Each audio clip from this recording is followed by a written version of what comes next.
Yo, salut tout le monde, c'est Final Fight 4 à l'appareil, j'espère que vous allez bien. Aujourd'hui, on va se retrouver pour une petite review, la première review que je vais faire sur cette saga.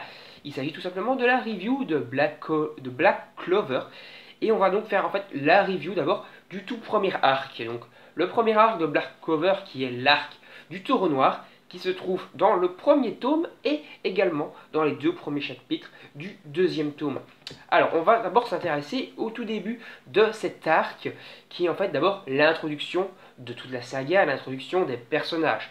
Dans cette série, on va suivre les aventures de Asta, qui se trouve ici, et un petit peu, on va dire, entre guillemets, du moins au début, de Yuno. Yuno, qui est donc le grand rival de Asta. J'ai entendu dire sur beaucoup de sites, etc., que c'était un peu un espèce de Naruto, Asta, et Yuno, une espèce de Sasuke.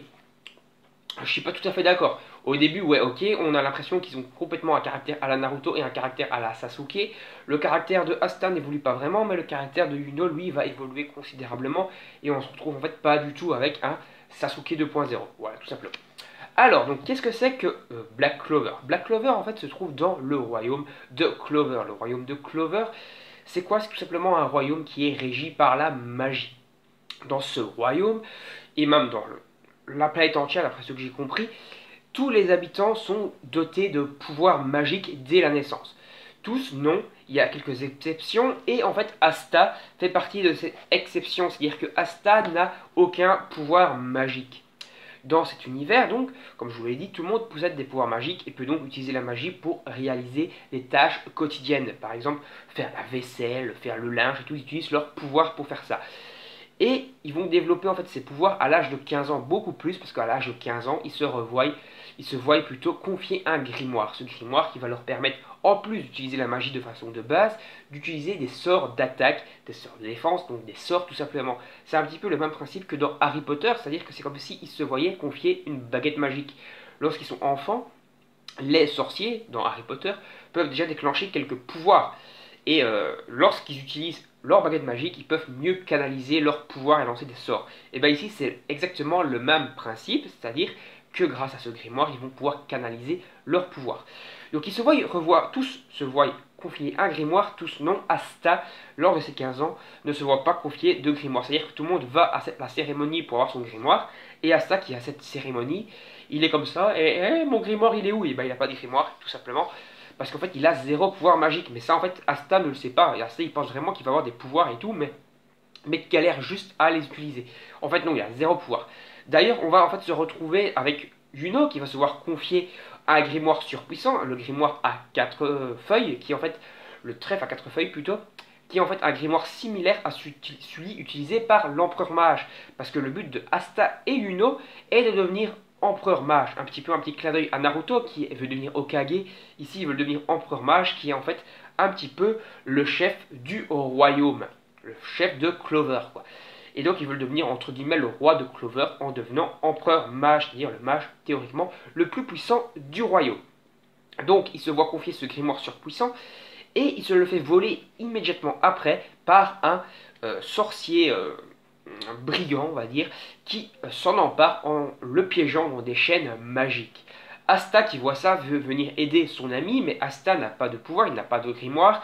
Le seul truc qu'il a, c'est une force physique exceptionnelle, parce que Asta, pour contrer le fait qu'il ne puisse pas utiliser la magie, s'entraîne énormément physiquement. Il fait des entraînements à la Rock Lee de Naruto, c'est-à-dire qu'il va se faire des pompes, des milliers de pompes, des centaines d'abdos, etc. pour devenir très fort physiquement. Et donc il va attaquer le mage qui va le piéger également dans ses chaînes, et ces chaînes qui lui permettent d'analyser le degré de magie de l'adversaire. Et il va lui dire à Asta, en fait toi t'es vraiment une merde, t'as 0 magie. Et donc Asta va se rendre compte en fait qu'il est vraiment zéro magicien. Mais c'est là qu'un grimoire va faire son apparition, un grimoire à 5 feuilles, qui sera en fait un grimoire, on va dire, théoriquement du démon. Ce grimoire, en fait, est un grimoire d'anti-magie, c'est-à-dire que Asta, qui est zéro magicien, va pouvoir utiliser ce grimoire d'anti-magie pour contrer la magie, parce que lui ne peut pas utiliser la magie, il va pouvoir la contrer. Et pour la contrer, il va pouvoir invoquer une épée de ce grimoire, une épée qui va lui permettre de découper la magie des adversaires. Et donc ça c'est plutôt très intéressant.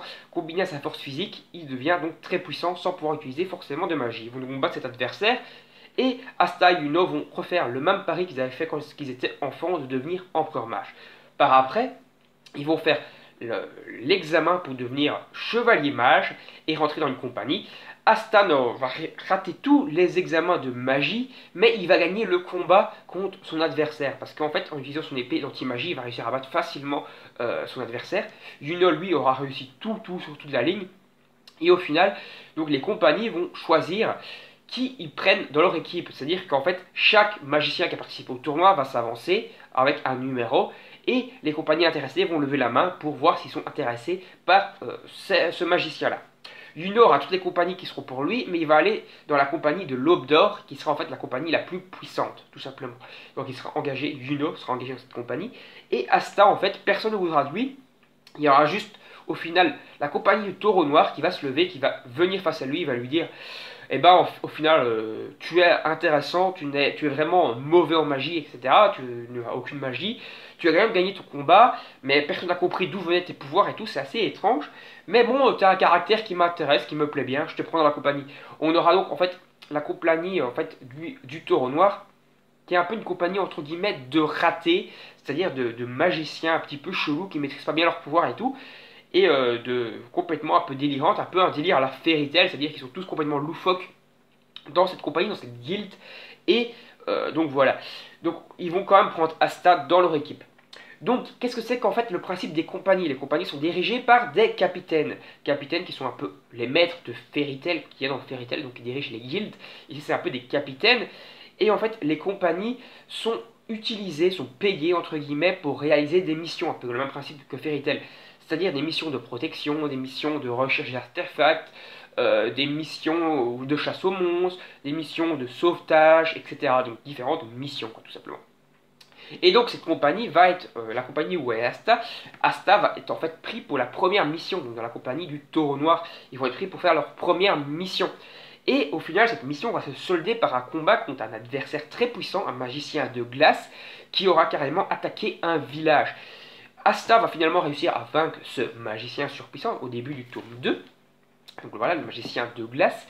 Et ce magicien de glace et ses sbires vont en fait se suicider à la fin. C'est-à-dire qu'ils auront été piégés par Magma, qui est un membre de la compagnie du Taureau Noir, qui les aura piégés et qui aura bloqué leur pouvoir de magicien. Mais il va utiliser un artefact magique piégé dans son corps, le mage puissant là, de glace, pour au final se suicider parce qu'ils auront voulu les interroger pour savoir pourquoi ils sont venus là, qui les a envoyés, etc. Et au final, on va donc finir cette première arc sur une espèce de petits dialogues dans des personnages qui sont cachés dans l'ombre, donc une espèce de secte en fait, qui aura envoyé donc ce magicien de glace qui s'appelle Ace, Ace, H-E-A-T, un peu comme soin, mais voilà, pas écrit de la même façon, qui aura donc été envoyé pour quelque chose, on n'est pas encore vraiment au courant de tout ça, et donc cette secte qui dirige en fait tout ça dans l'ombre, et donc qui sera au final peut-être le prochain gros arc, enfin non, ce ne sera pas le prochain arc, mais qui sera peut-être l'adversaire final, on va dire, de la première saga, parce qu'il faut dire que en fait, Black Clover est divisé en plusieurs arcs qui peuvent former plusieurs sagas. Je crois qu'au final, il y a pour l'instant 9 arcs, et je crois que la première saga correspond à peu près aux 3 ou 4 premiers arcs, et ça c'est plutôt intéressant. Voilà, donc on a fait un petit point donc, sur le premier arc de Black Clover, la compagnie du Taureau Noir, qui fait donc à peu près 9 chapitres, et qui se finit sur un combat intéressant contre un mage de glace, et qui nous a bien posé les bases des personnages, et surtout de Asta, du personnage principal de la saga, de la série Black Clover.